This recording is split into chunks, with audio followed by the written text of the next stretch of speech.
On va parler du baccalauréat maintenant. C'est le choix de la rédaction puisque ça approche, bien sûr, au Maroc. Alors, d'un côté, on peut avoir les mains moites, la boule au ventre, ou bien on s'y flotte, on a les mains dans les poches. On est plein de confiance. Deux façons évidemment totalement différentes d'aborder ce baccalauréat. Et au Maroc, donc, les épreuves commencent demain, mardi. Parole aux candidats dans ce choix de la rédaction.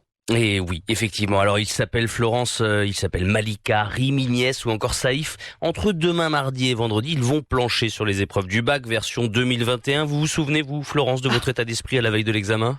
L'horreur. Mais je peux juste dire un petit truc. Oui. C'est qu'une fois qu'on est dans la salle, une fois qu'on a sa copie, qu'on commence à travailler, t'oublies tout.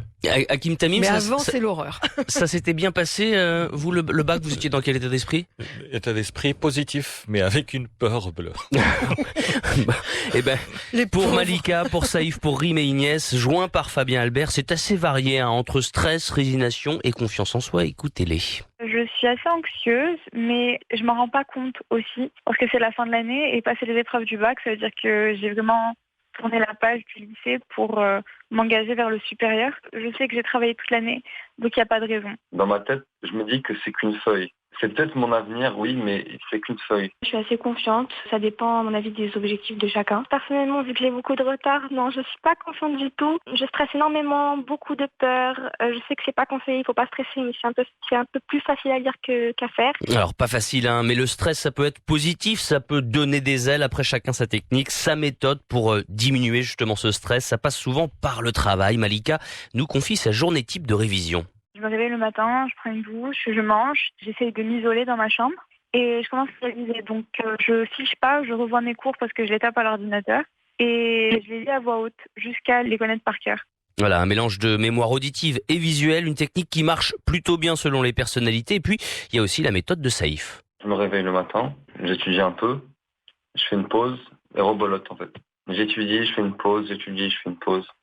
Voilà, j'étudie, je fais une pause, j'étudie, je fais une pause. C'est la méthode du chouïa, Florence. Cette idée de ne pas non plus se noyer dans le travail, c'est aussi celle de Rim qui sépare bien temps de révision et petite respiration. On essaie de travailler, mais pas s'épuiser, parce que sinon, on sait que on va pas réussir à être à notre max et on risque aussi d'être démotivé. Donc, on essaie de se reposer le week-end et de travailler les jours qui sont faits pour ça. Voilà, travail la semaine, repos le week-end, la bonne formule. Rim est prête pour la vie active, mais certains n'ont plus vraiment le choix et préfèrent, comme Inès, travailler un maximum. Personnellement, vu que j'ai un peu de retard, je fais que ça, je fais que bosser. Du coup, je me réveille plus vers 8h30. Je prends mon petit-déj, ensuite je commence à bosser une matière, par exemple les maths. Je travaille sur des anciens bacs, je fais le maximum d'exercices. Chaque jour, l'après-midi, je sors voir des amis et on bosse ensemble. C'est plus simple des fois. Eh ben oui, le travail de groupe, une bonne idée pour se motiver, combler quelques lacunes en passant tout de même du temps avec ses amis, d'autant plus qu'avec le Covid, pas toujours facile de les voir, ses amis. Tiens, justement, comment ils l'ont vécu cette année sous le signe de la pandémie, nos lycéens au Maroc, on les écoute. L'ambiance et l'atmosphère du lycée n'étaient pas la même. On avait l'impression d'y être et de ne pas y être aussi. C'était assez fatigant. Rien n'était jamais certain. On savait que si on était au lycée cette semaine, on ne serait peut-être pas la semaine d'après. Donc il fallait profiter de chaque instant, chaque moment et se protéger aussi du Covid. J'ai des amis qui l'ont eu et c'était une menace constante. On suit la vague, on n'a rien à faire à part ça. On a juste eu quelques heures annulées, mais sinon on étudie tous les jours. Ce qui a été le plus dur, c'est pour les cours annulés de matières qu'on passait au bac, parce que du coup on avait des heures en moins sur des choses qui étaient assez cruciales. Le fait de ne pas savoir à l'avance et d'avoir tout le temps des nouvelles qui arrivent, c'est ça qui était le plus compliqué à gérer. Et oui, comme tout le monde, ils ont été marqués par l'incertitude pendant la pandémie. Ça fatigue à la longue, je crois qu'on est tous d'accord pour le dire, mais vous l'avez vu avec les dernières mesures, on vous en parle dans vos journaux, passe vaccinal, reprise des vols depuis et vers le Maroc. Nous sommes sur la bonne voie, même si le Covid est toujours là, il faut rester vigilant. En tout cas, il y a comme un parfum d'été, de vacances presque. Florence et nos lycéens ont déjà la tête à la suite après les examens.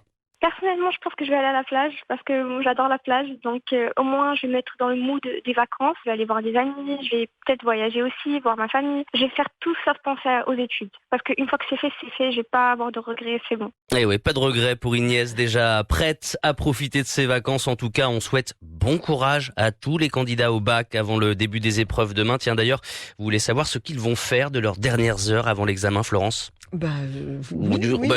Pourquoi oui, dites bien que sûr, ça vous intéresse? Rendez-vous dans le journal d'Aurore Dumser à 8h30.